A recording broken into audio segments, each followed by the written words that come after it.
चलिए, मैं आप लोगों को पढ़ा रहा था फिजिक्स और फिजिक्स के अंतर्गत गति और वेग चैप्टर।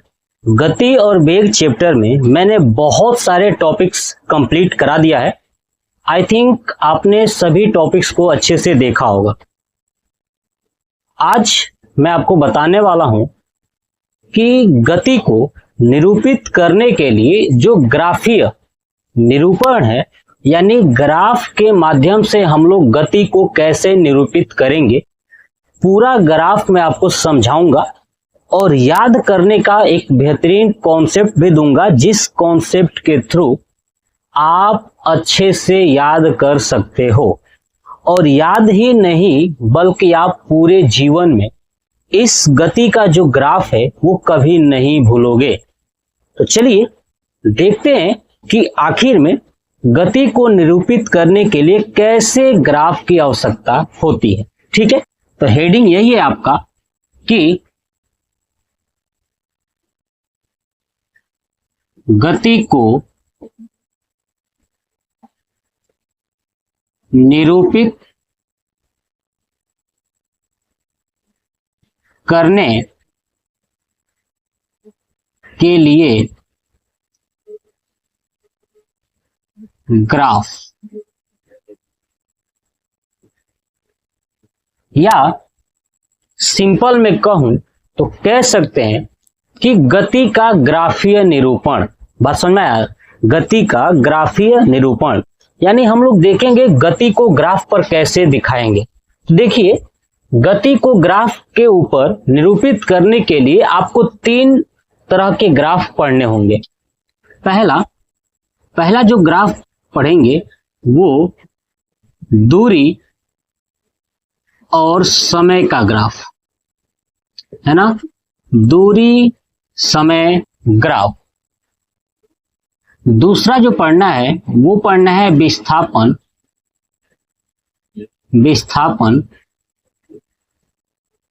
समय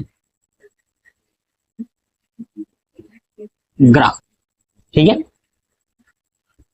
तीसरा जो पढ़ना है वो पढ़ेंगे वेग समय ग्राफ। यानी गति को निरूपित करने के लिए तीन तरह के ग्राफ को आपको जानना है, और यही तीनों ग्राफ अगर आप जान जाते हो तो जितने भी एग्जाम हैं, चाहे क्लास 9th से लेकर के चाहे वनडे एग्जाम यानी कंपटीशन तक, सिर्फ ये तीन ग्राफ को ही पढ़ना है। और हाल ही में रेलवे का एग्जाम भी होने वाला है, तो उस रेलवे के एग्जाम में इस ग्राफ से बहुत सारे प्रश्न पूछे गए थे। मतलब हर एक सेट में लगभग एक प्रश्न था ही था, और कैसे प्रश्न थे वो भी मैं आपको समझाऊंगा, और आपको लिखना कैसे है ये भी आपको बताऊंगा। मतलब अगर आप क्लास 9th में हो और ये ग्राफ निरूपण अगर मेरे से पढ़ रहे हो, तो पढ़ने के बाद ये तो आपके दिमाग में तुरंत बैठ जाएगा, और बैठने के साथ साथ आप उसे लिखोगे कैसे। तो जो चीज मैं बताऊंगा वही आपको लिखना है। बात समझ में आ गया? और जो स्टूडेंट 9th के नहीं है, 11th 12th से ऊपर के हैं, यानी जो वनडे एग्जाम का प्रिपरेशन कर रहे हैं, उनके लिए सबसे अच्छा मौका यही है कि इन ग्राफों को मेरे साथ अपना कीमती समय दे करके 10 से 15 मिनट जो भी टाइम लगे उसमें अगर आप देख लेते हो ना, तो जीवन में कभी भी ग्राफ से आने वाले प्रश्न को गलती नहीं करोगे, और आप गलती नहीं करोगे और दूसरे को भी अच्छे से समझा पाओगे, और वो कहेगा वाह क्या पढ़ा है। ठीक है, क्यों? इसलिए मैं कह रहा हूं क्योंकि आपको मैं बताऊंगा ही ऐसे तरीके से ताकि आप कभी जीवन में गलती ही नहीं करोगे इनसे आने वाले प्रश्नों में। चलिए, पहला हम लोग पढ़ते हैं दूरी समय ग्राफ। यानी पहला आपका यही होगा, दूरी समय ग्राफ। समझिए, दूरी और समय का ग्राफ आप नोटिस कीजिए कि इन तीनों ग्राफ में आपको एक चीज कॉमन दिखेगा, समय समय समय। जो चीज कॉमन है वो हमेशा नीचे रहेगा। ये बात आपको थोड़ा दिमाग में बैठा देना। यानी जो कॉमन है इन तीनों में वो कहाँ रहेगा? नीचे रहेगा। अब नीचे कैसे रहेगा? तो देखिए दूरी और समय का ग्राफ कैसे बनाना होता है समझिए। आपको एक लाइन ये ऊर्ध्वाधर यानी ऊपर की तरफ खींचनी है तीर लगा करके, और दूसरा यहां से हॉरिजेंटल यानी क्षैतिज रेखा खींचनी है। एक क्षैतिज और एक ऊर्ध्वाधर। तो जो क्षैतिज रेखा है वही आपका नीचे यानी समय है। क्या है ये? समय। यानी एक बात आपको समझ में आ गया कि तीनों ग्राफ में जो समय होगा क्षैतिज होगा। कहां होगा? क्षैतिज होगा। पहला पॉइंट क्लियर। दूसरा, बाकी जो बचा हुआ है ऊर्ध्वाधर, अगर आप पहला पढ़ रहे हो तो दूरी होगा, दूसरा विस्थापन होगा, तीसरा वेग होगा। क्लियर? तो चलिए पहला है तो यहां पे लिख देता हूं दूरी। इसका मतलब ये हुआ कि समय जब यहां से यानी इस पॉइंट से है ना, इस पॉइंट से जब हम इधर जाएंगे तो वो समय को डिनोट करेगा, और जब हम ऊपर की तरफ जाएंगे तो वो दूरी को डिनोट करेगा। बात क्लियर हुआ? ठीक है। यानी जब हम इस पॉइंट से समय की तरफ जाएंगे तो ये समय को बताएगा। इसका मतलब ये हुआ कि समय धीरे धीरे धीरे धीरे बढ़ रहा है, और ये ऊपर जाएगा तो ये अंदाजा होगा कि दूरी क्या हो रही है? बढ़ रही है। क्लियर हो गया? चलिए अगर मान लीजिए कोई वस्तु यहीं पर है और रुकी हुई है, न ऊपर जा रही है न नीचे जा रही है, ये किस रेखा पर? ऊर्ध्वाधर यानी दूरी वाला पर। अगर एक जगह रुकी हुई है तो क्या कहेंगे? कहेंगे कि वस्तु क्या है? रुकी हुई है यानी विरामा अवस्था में है। बात समझ में आ रहा है? विरामा अवस्था में है। क्लियर? चलिए अब समझिए यहां पे आपको बना लेना है। बनाने के बाद यहां पे आपको टोटल 1 2 3 सबके लिए 5 ग्राफ याद रखनी है। कितनी? 5 ग्राफ। ये तो आप बनाओगे ही बनाओगे। बनाने के बाद इसके अंदर जो ड्राइंग बनानी है वो टोटल 5 बनानी है। कितनी बनानी है? 5 बनानी है। सबके लिए 5-5 बनेगा, यानी सेम ड्राइंग यही होने वाला है। यानी जो ड्राइंग मैं दूरी और समय के लिए बताऊंगा वही सेम टू सेम विस्थापन और समय के लिए भी होगा और वेग और समय के लिए होगा। आई बात समझ में? पहला कॉन्सेप्ट क्लियर। जो यहां पे अभी पूरा ये जो ग्राफ बनाएंगे सेम ग्राफ इन तीनों के लिए रहने वाला है, बस नाम अलग अलग हो जाएगा। कैसे? समझिए। अब देखिए यहां से एक सीधा ऐसे खींच दूंगा, ये हो गया। उसके बाद एक ऐसे ऊपर से ले जाके ऐसे थोड़ा कर दूंगा टेढ़ा, और एक इधर नीचे से ले जाके ऐसे टेढ़ा कर दूंगा। ठीक है, तो कितने हो गए? 1 2 3 हो गए। अब एक यहां से ऐसे बनाऊंगा और एक यहां से ऐसे बना दूंगा। टोटल कितने हो गए? 5। और ये पांचों जो आप देख रहे हो, ये लाइनिंग, ये रेखा, ये सबके लिए सेम ही रहने वाला है। इन तीनों ग्राफ के लिए सेम ही रहने वाला है, बस इनका नाम चेंज होगा। अब नाम कैसे चेंज होगा वो समझिए। देखिए जो दूरी और समय का ग्राफ है, आप बताइए, ध्यान सुनिए, ये दूरी और समय किस फार्मूले में आते हैं? तो आपको पता है चाल बराबर क्या होता है? दूरी बटे में समय। ये बात आप समझ पा रहे हो क्या कि चाल बराबर क्या होता है? दूरी बटे में समय। ऐसे ही आप देखिए वेग बराबर क्या होता है? तो आपको पता है विस्थापन बटे समय। क्लियर? ऐसे ही आप नोटिस कीजिए त्वरण बराबर क्या हो रहा है? त्वरण बराबर क्या होता है? तो आपको पता है वेग परिवर्तन बटे में समय। यानी अगर मैं ये 3 बातें लिखा हूं तो इन्हीं 3 बातों से ये 3 ग्राफ है। समझिए कैसे। देखिए दूरी और समय, तो दूरी और समय किसके लिए है? चाल के लिए है। इसका मतलब कह सकता हूं कि दूरी समय का जो ग्राफ है वो क्या बताता है? तो चाल बताता है।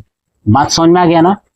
दूरी और समय का ग्राफ क्या बताता है? तो चाल बताता है। प्रश्न यहीं से पहला प्रश्न पूछा गया था कि गति को निरूपित करने वाले जो ग्राफ हैं उनमें से दूरी और समय का ग्राफ क्या बताता है।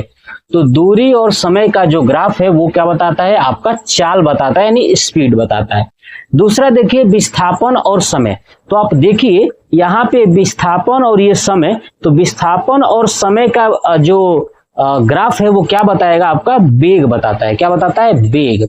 और देखिए यहाँ पे वेग और समय, तो देखिए यहाँ पे वेग और समय इनका ग्राफ क्या बताता है, तो त्वरण बताता है। यानी पहला ग्राफ आपका चाल बताता है, दूसरा ग्राफ आपका वेग बताता है और तीसरा ग्राफ आपका त्वरण बताता है। बताइए समझ में आ गया, याद रहेगा इतनी बातें। चलिए इसी में दूसरा प्रश्न पूछा जाता है कि आप देखिए यहां से दूरी निकालोगे तो क्या होगा, समय से चाल में गुणा हो जाएगा। सही बात है ना। अगर दूरी कहूं निकालने के लिए तो आप क्या करोगे कि चाल में समय का गुणा कर दोगे। इसका मतलब बहुत बार पूछा गया है एग्जाम में कि चाल और समय का क्षेत्रफल क्या बताता है। समझ में आ रहा है, चाल और समय का क्षेत्रफल। देखिए दूरी और समय का ग्राफ पूछा जाएगा तो उसका आंसर चाल होगा, लेकिन चाल और समय का क्षेत्रफल, शब्द ध्यान रखिए क्षेत्रफल, जब भी कहा जाए कि चाल और समय का क्षेत्रफल क्या बताएगा तो आपका आंसर होगा दूरी। यानी याद रखिएगा दूसरा पॉइंट कि चाल और समय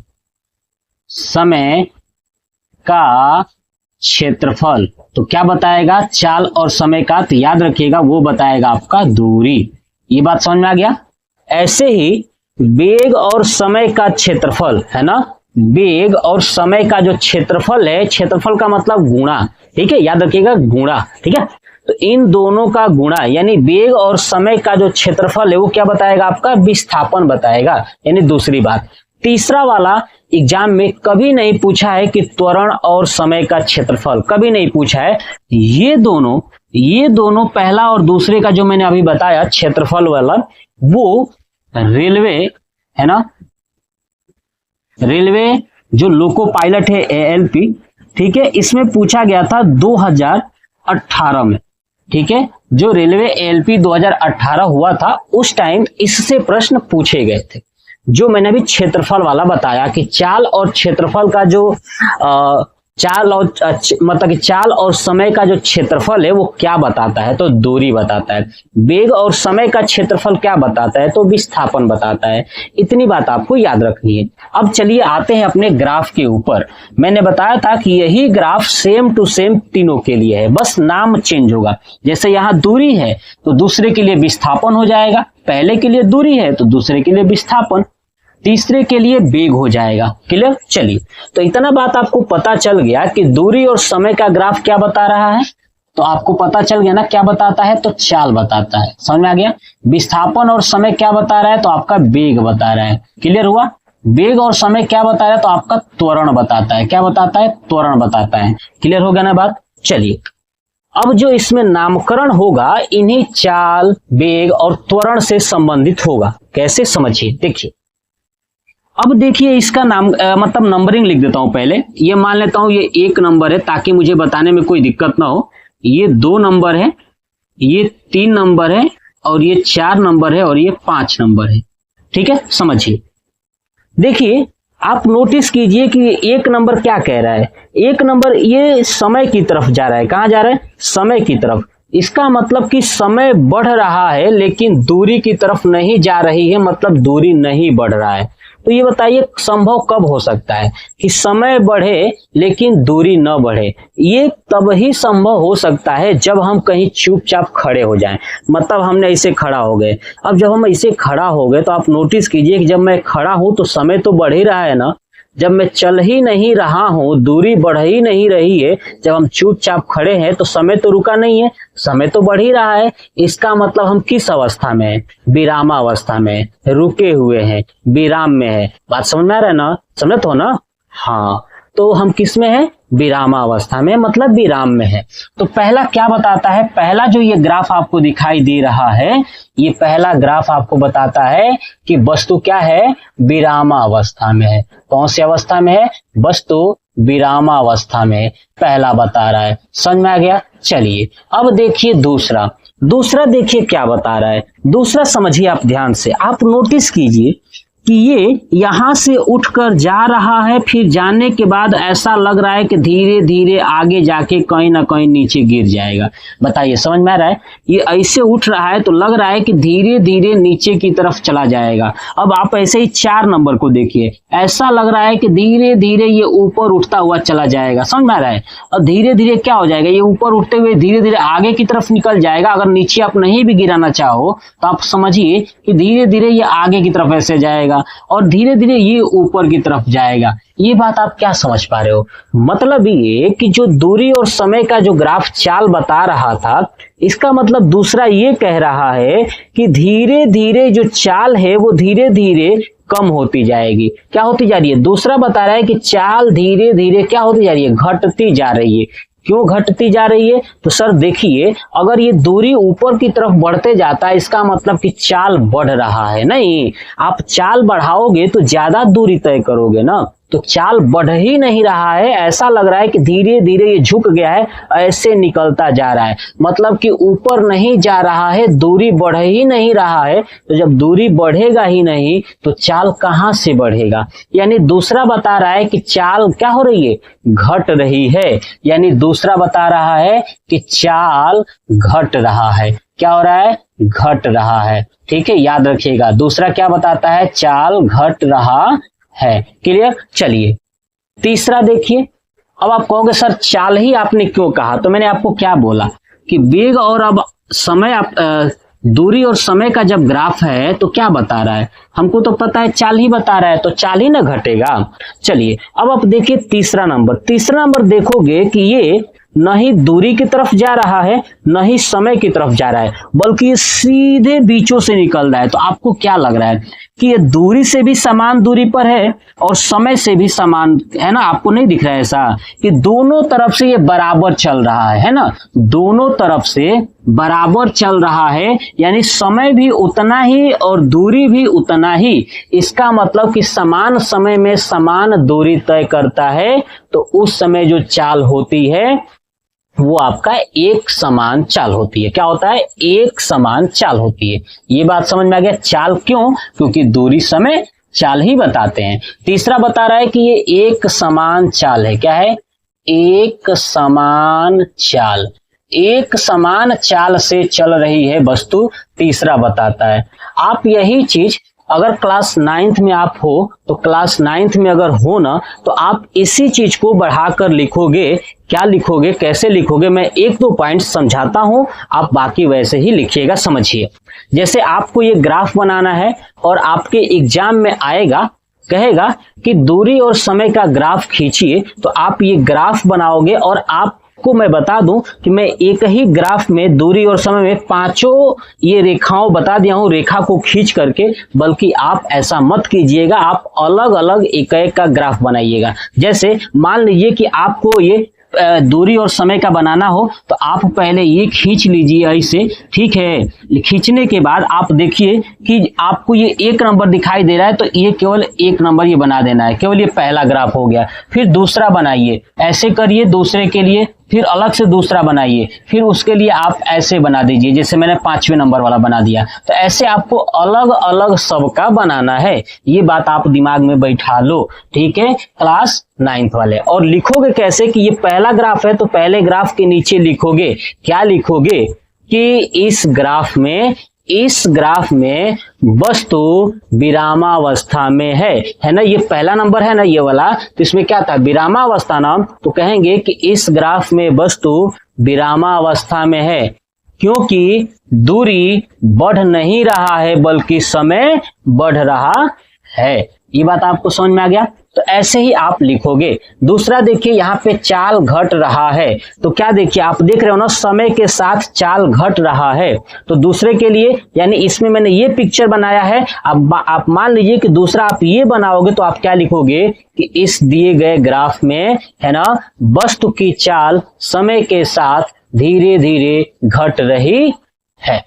आई बात समझ में? तो ऐसे आप बना बनाकर एक एक चीजों को आसानी से लिख सकते हो। बताइए, समझ में आ गया ना? चलिए अब देखिए चौथा पॉइंट्स, चौथा समझिए ये अभी मैं बताया था कि दूसरा जो है कि धीरे धीरे चाल घट रहा है, चौथा क्या कर रहा है, ऊपर की तरफ जा रहा है तो दूरी बढ़ रही है ना, ऊपर की तरफ जाएगा तो दूरी बढ़ेगा, मतलब चाल बढ़ रहा है। यहाँ पे लिखूंगा क्या, चाल बढ़ रहा है। ये बात आपको समझ में आ गया, चाल क्या हो रहा है, बढ़ रहा है। ऐसे देखिए पांचवा पॉइंट्स, पांचवा समझिए ये वाला, आप सोचिए क्या कभी ऐसा संभव है कि दूरी बढ़े लेकिन समय न बढ़े। आप देखिए समय न आगे की तरफ जा रहा है न पीछे की तरफ जा रहा है, वैसे समय कभी घटता नहीं है, समय बढ़ता ही है। तो समय आगे की तरफ जा ही नहीं रही है बल्कि दूरी ऊपर की तरफ बढ़ता जा रहा है। क्या कभी ऐसा संभव है कि हम बहुत दूर चले जाएं लेकिन समय न बढ़े? ऐसा है कभी?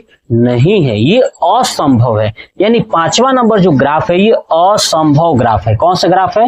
असंभव। यानी ये पॉसिबल नहीं है, कभी भी पॉसिबल नहीं है कि आपका समय रुका हुआ रहे और आपकी दूरी बढ़ती रहे या विस्थापन बढ़ता रहे या वेग बढ़ता रहे। ऐसा कभी संभव नहीं हो सकता है। तो यानी हमने देखा दूरी और समय का ग्राफ, आपको मैंने आसानी से बताया, आप समझिए। सेम इसी पैटर्न को फॉलो करके हम लोग विस्थापन समय का ग्राफ देखेंगे और वेग समय का ग्राफ देखेंगे। आपको इतना तो पता चल गया कि जो विस्थापन और समय का जो ग्राफ है वो क्या बताता है, तो आपका वेग बताता है, और वेग और समय का जो ग्राफ है वो त्वरण बताता है। चलिए अब आ जाइए अपने पॉइंट्स पर, पहले इसका स्क्रीनशॉट ले लीजिए। अब चलिए हम लोग देखते हैं दूसरा विस्थापन समय ग्राफ। यानी यहाँ पे मैं चेंज करूंगा, सिर्फ नाम चेंज करूंगा, पैटर्न आपको समझ में आ चुका है, बस आपको चीजें समझनी है। मैं पहले ही बताया था कि आपके दिमाग में मैं फीड कर दूंगा, बस आप इस वीडियो के साथ बने रहिए और कॉन्सेप्ट को सीखिए। तो दूसरा हो गया हमारा यहाँ पे विस्थापन, है ना, विस्थापन और समय का ग्राफ। दूसरा पॉइंट्स समझ में आ गया? तो बताइए विस्थापन और समय का जो ग्राफ है वो क्या बताता है, तो वेग बताता है। तो यहाँ पे दूरी और समय के लिए था चाल, तो यहाँ पे लिख देंगे वेग को बताता है।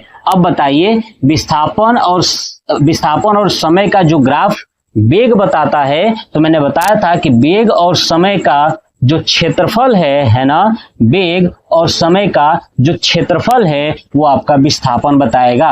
तो देखिए वेग और समय का जो क्षेत्रफल है, यहाँ पे चाल है तो यहाँ पे क्या लिखेंगे, वेग। आई बात समझ में? वेग और समय का जो क्षेत्रफल है वो क्या बताएगा, आपका विस्थापन बताएगा। ये भी बात आपको याद रखनी है क्योंकि यही सब तो एग्जाम में पूछा जाता है और कुछ नहीं पूछा जाता है, बस यही पूछा जाता है, लेकिन यही बच्चों को नहीं आता है। और ये तब आएगा जब आप चीजों को गहन अध्ययन करोगे, है ना। आप उड़ते हुए तीर हाथ में नहीं लोगे, या तो बोलते ना उड़ते हुए तीर को हाथ में ले लेना। अभी कोई अपने ही वीडियो में 5 मिनट में आपको ये समझा करके, तो आपको ऐसा लगता कि यार समझ में आ गया। देखिए समझ में तब ही आ सकता है जब कभी ना कभी आप उस चीज को पहले पढ़े हो, है ना। अगर उस चीज को पहले नहीं पढ़े हो ना, तो आपको 5 मिनट 2 मिनट के वीडियो में कभी समझ में नहीं आने वाला है। ये बात आप मेरी बात समझ लीजिएगा, ठीक है। अगर आपको अच्छे से पढ़ना है तो एक बार टाइम देना ही होगा। एक बार आपने टाइम दे दिया समझने में, तो आप जीवन में कभी भूलोगे भी नहीं। और आप कभी भी उसी वीडियो को अगर आप फास्ट करके भी देखोगे 2 मिनट में, तो समझिए कि आपको पूरा कॉन्सेप्ट क्लियर हो जाएगा। यानी मान लीजिए कि मैं अगर कोई वीडियो 10 मिनट का अपलोड करता हूं और आप सोचोगे कि सर आपने बहुत लेंदी कर दिया है, तो आप ये गलत फहमी में जी रहे हो, क्योंकि 10 मिनट के वीडियो में पूरा आपको समझाने की मैंने कोशिश किया है, ठीक है। और उस 10 मिनट में अगर आप 10 मिनट को अच्छे से समझ जाते हो, तो आप उसी 10 मिनट के वीडियो को कुछ समय बाद आप 1 मिनट 2 मिनट में खत्म कर दोगे फास्ट करके, और वही चीज आपको बहुत अच्छे से समझ में आ जाएगी फिर से। लेकिन शुरू में आपको टाइम देना होगा, तो टाइम दोगे तो ही आप ये चीजें सीख पाओगे, अन्यथा कोई ऐसा चीज नहीं है जो बिना समय का सीखा जा सके। अगर जब तक हम अपना समय गंवाएंगे नहीं, तब तक समय को बेहतर बना नहीं सकते। तो समय को अगर बेहतर बनाना है तो समय को गंवाना होगा। जैसे अभी कल जो है कि 26 जून था। और आपने देखा क्रिकेट में जो कि वैभव सूर्यवंशी को क्रिकेट में नहीं खिलाया गया, प्लेइंग जो 11 थी, आयरलैंड के दौरे पर गई हुई जो इंडिया टीम थी वहां पे उसको नहीं खिलाया गया।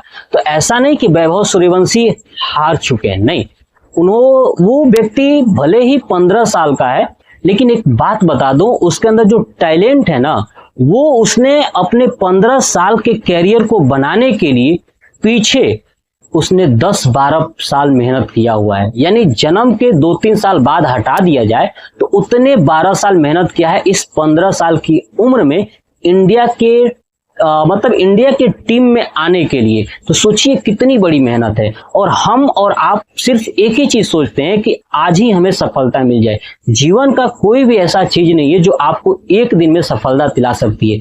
एक दिन में अगर सफलता पानी हो तो उसके लिए 2 ही रास्ते हैं, पहला पहचान और दूसरा पहचान बनाने के लिए पैसा।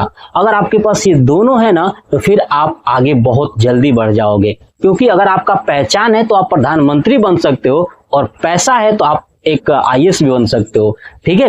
लेकिन अगर आपको अपने मेहनत पे बनना है तो सिर्फ आपको एक ही चीज करना होगा, समय देना होगा, ठीक है। अगर जितना आप समय दोगे ना उतना ही चीजों को धीरे धीरे करके आप सीखोगे, और सीखने के साथ आप देखोगे कि आप एक्सपर्ट हो चुके हो और आप समझाओगे। भले ही आप कभी जीवन में सक्सेस हो पाओ या न हो पाओ, लेकिन एक बात जरूर याद रखना कि आप दूसरे को राजा जरूर बनाओगे आने वाले समय में, ठीक है।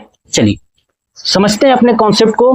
दूसरे वाले पे विस्थापन और समय का जो ग्राफ है वो चीज देखते हैं। देखिए विस्थापन और समय का ग्राफ मैंने बता दिया कि वेग बताता है और इसका क्षेत्रफल यानी वेग और समय का क्षेत्रफल विस्थापन बताता है। चलिए यहीं पे समझिए, ये दूरी है तो इस दूरी को हटा करके क्या लिखूंगा, आपका ये विस्थापन है। ये बात आपको समझ में आ गया?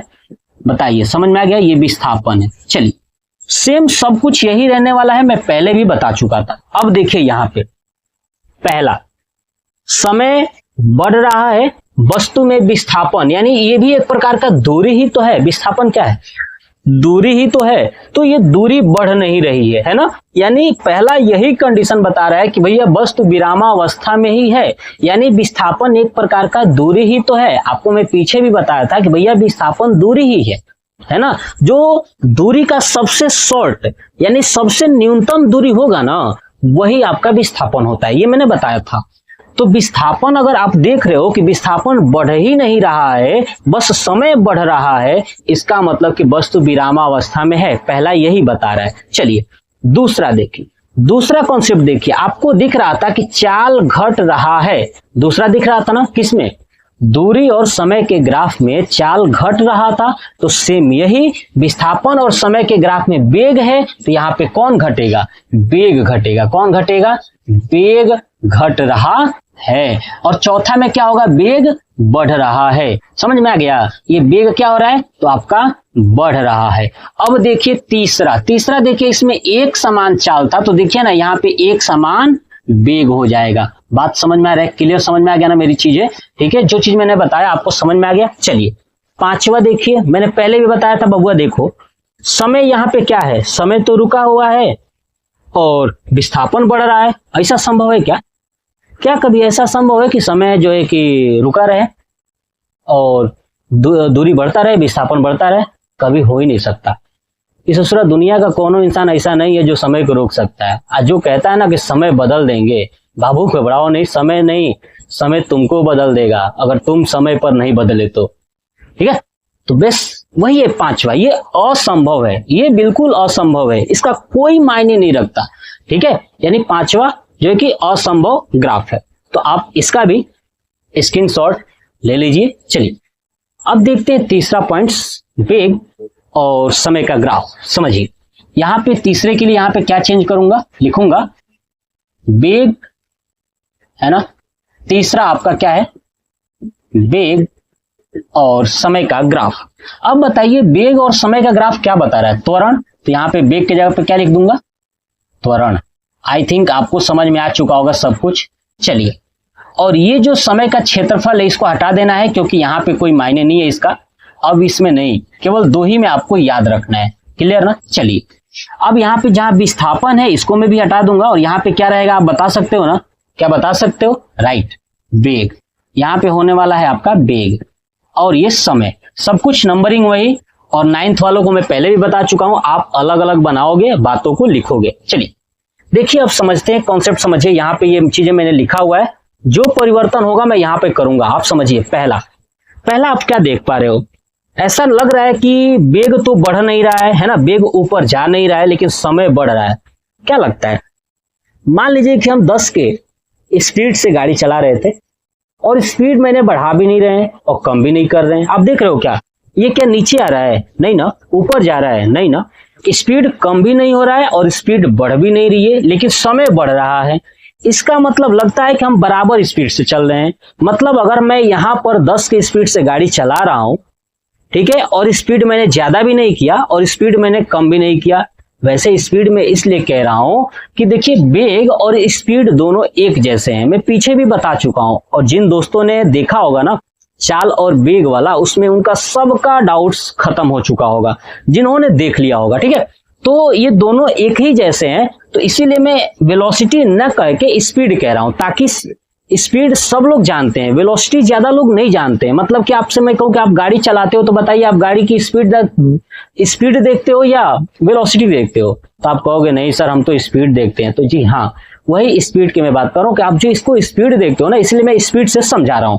क्या आप ऐसा कभी हुआ है क्या कि स्पीड आप बढ़ाओ नहीं, कम नहीं करो, तो क्या लगता है गाड़ी रुक जाएगी? नहीं रुकेगी ना। आप जब बढ़ा नहीं रहे हो, कम नहीं कर रहे हो, मतलब जितना स्पीड है उतने पे चल रहा है। एक्सेलरेटर आप जितने पे पकड़े हो उतने पे गाड़ी चल रही है, और समय भी चल रहा है। इसका मतलब क्या आपने सोचा, क्या आपने देखा कि भैया समय जो है कि लगातार चल रहा है, और उसी के साथ साथ वेग भी उतने पे ही रुका हुआ है। इसका मतलब उस समय होता है कि जब कोई चीज, जब कोई वस्तु है ना, समान समय में अगर समान चलती है, समान दूरी तय करती है, तो उस सिचुएशन में क्या होता है? एक समान वेग होता है। क्या होता है? एक समान वेग। यानी जो पहला कंडीशन है वो बताता है एक समान वेग। क्या बताता है? वस्तु के एक समान वेग को, याद रखिएगा, वस्तु के एक समान वेग को बताता है। क्या बताता है? वस्तु के एक समान वेग को बताता है। चलिए दूसरा देखें। दूसरा आप नोटिस कीजिए, आप कहोगे सर ये तो त्वरण है, तो फिर वेग कहां से आया? तो देखिए ना, आप सोचिए, जब ये बढ़ ही नहीं रहा है, तो आपको एक सिचुएशन बताता हूं। जब गाड़ी का एक्सेलरेटर आप बढ़ा नहीं रहे हो, घटा नहीं रहे हो, तो उस समय जो त्वरण होता है ना, वो शून्य होता है। क्या होता है? शून्य होता है। ये भी बात अपने दिमाग में बैठा लीजिएगा कि जब गाड़ी का एक्सेलरेटर आप बढ़ा नहीं रहे हो और गाड़ी का एक्सेलरेटर आप कम भी नहीं कर रहे हो, तो उस समय जो गाड़ी का जो त्वरण है ना, उस समय वो 0 होगा, क्योंकि जब बढ़ेगी या घटेगी तभी त्वरण होता है। तो आप देखिए यहाँ पे वेग न बढ़ रहा है न घट रहा है, तो क्या लगता है इस समय कोई त्वरण होगा? नहीं होगा, त्वरण शून्य होगा। और जब त्वरण शून्य होगा, इसका मतलब कि जो वेग है वो एक समान वेग है। कौन सा वेग है? एक समान वेग है। चलिए अब समझिए दूसरा आप देखिए, दूसरा यहाँ पे देखिए, यहाँ पे वेग घट रहा है ना, और यहाँ पे क्या घटेगा? अब क्या घटेगा तो बताइए? साफ साफ लिखा है त्वरण। क्या लिखा है? त्वरण। यानी यहाँ पे त्वरण घट रहा है। क्या घट रहा है? त्वरण घट रहा है। ये बात आपको समझ गए? याद रखने का बहुत आसान तरीका है, बस सिंपल एक याद रखोगे, फॉर्मेट सबको बना दोगे। दूसरा हो गया। तीसरा देखिए, तो तीसरा क्या लग रहा है? तीसरा दोनों तरफ से समान है, मतलब ये एक समान त्वरण है। क्या है? ये एक समान त्वरण है। ये बात भी आपको समझ में आ गया। चलिए चौथा देखिए, यहाँ पे क्या लग रहा है? त्वरण बढ़ रहा है ना, तो यहाँ पे क्या लिखेंगे? वेग के जगह पे त्वरण। क्या लिखेंगे? त्वरण। और त्वरण क्या हो रहा है? बढ़ रहा है। पांचवा देखिए, तो आप सोचिए, तो पांचवा क्या हो रहा है? पांचवा देखिए, समझाता हूं। क्या लगता है? समय तो रुका हुआ है, समय तो रुका हुआ है ना, और वेग बढ़ रहा है। ऐसा कभी संभव है क्या कि समय रुका हो और वेग बढ़ता रहो? कभी नहीं हो सकता है। ये नहीं, पांचवा ये असंभव ही है, यानी इसका कोई मतलब नहीं है। यानी आपने देखा कि इन तीनों में जो पांचवा है वो असंभव है। क्या है? वो असंभव है। तो आप कहोगे सर जब असंभव था तो आपने इसमें ग्राफ में दिखाया क्यों? तो मैं आपको एक बात बता दूं, ताकि आपको ये पूरा ग्राफ एक क्लियरिटी दिखाई दे कि हाँ, अगर आपने ऐसे किया है तो फिर आप समय के क्यों लेके नहीं गए हैं, इसलिए तो मैं इसलिए समय से भी दिखा दिया कि आपके अंदर कोई डाउट्स न हो। आप इसके अलावा कोई ग्राफ नहीं बना पाओगे इस पे, ठीक है। इतना ही ग्राफ बनेगा ही, एक तो ऊपर से जाके ऐसे नीचे गिरेगा, या 2 नंबर 4 नंबर, या ऐसे या ऐसे या ऐसे, ठीक है। कॉन्सेप्ट समझ में आ गया। चलिए एक काम करिए, आप इसका जो है कि स्क्रीनशॉट ले लीजिए, और जो गति का जो ग्राफीय निरूपण था वो पूरा मैंने कंप्लीट करा दिया। इससे ज़्यादा आपको कुछ नहीं देखना है, बस इतना ही आपको अच्छे से तैयार कर लेना है। अगर आप अच्छे से तैयार कर लेते हो तो आपके बोर्ड एग्जाम और कंपटीशन में 100 में 100 मार्क आएगा। मतलब ये कि इससे प्रश्न आएगा तो 100%, यानी एक भी प्रश्न आया तो आप पूरा करोगे, 2 आया तो भी करोगे, जितना आ गया यानी 100 में 100% आप प्रश्न को अच्छे से सॉल्व करोगे। तो आपने स्क्रीनशॉट तो ले ही लिया होगा, और बस आपको एक ही चीज़ करना है, कमेंट बॉक्स में कमेंट करके बता देना है कि आपको ये वीडियो कैसा लगा। जय हिंद।